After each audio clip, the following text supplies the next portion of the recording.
Amener les acteurs de la société civile à comprendre davantage le rôle et la transparence des industries extractives du sous-sol gabonais. Tel est l'objectif du lancement de ces 3 jours de renforcement de capacité initiés par les membres de l'ITIE au Gabon.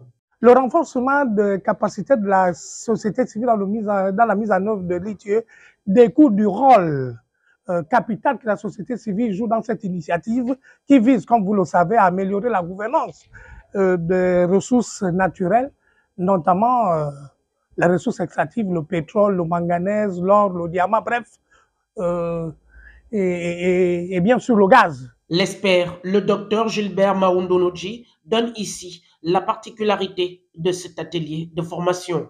L'objectif principal de cet atelier de formation, c'est de leur donner des outils leur permettant de mieux contribuer à l'appropriation et à la mise en œuvre de l'ITIE au niveau du Gabon.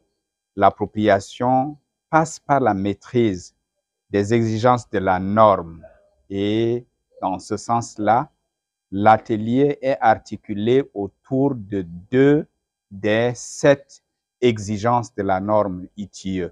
Il faut le rappeler, la norme ITIE comporte 7 exigences et le présent atelier porte sur l'exigence 5 concernant la question de l'affectation des revenus et l'exigence 6 relative aux dépenses sociales, économiques et environnementales. Au terme de ces 72 heures de formation, des recommandations seront faites afin de permettre aux participants d'être mieux outillés dans la gestion des fonds régénérés par des ressources extractives. Notons que l'initiative de transparence dans les industries extractives a été lancée en 2002 lors d'un sommet en Afrique du Sud.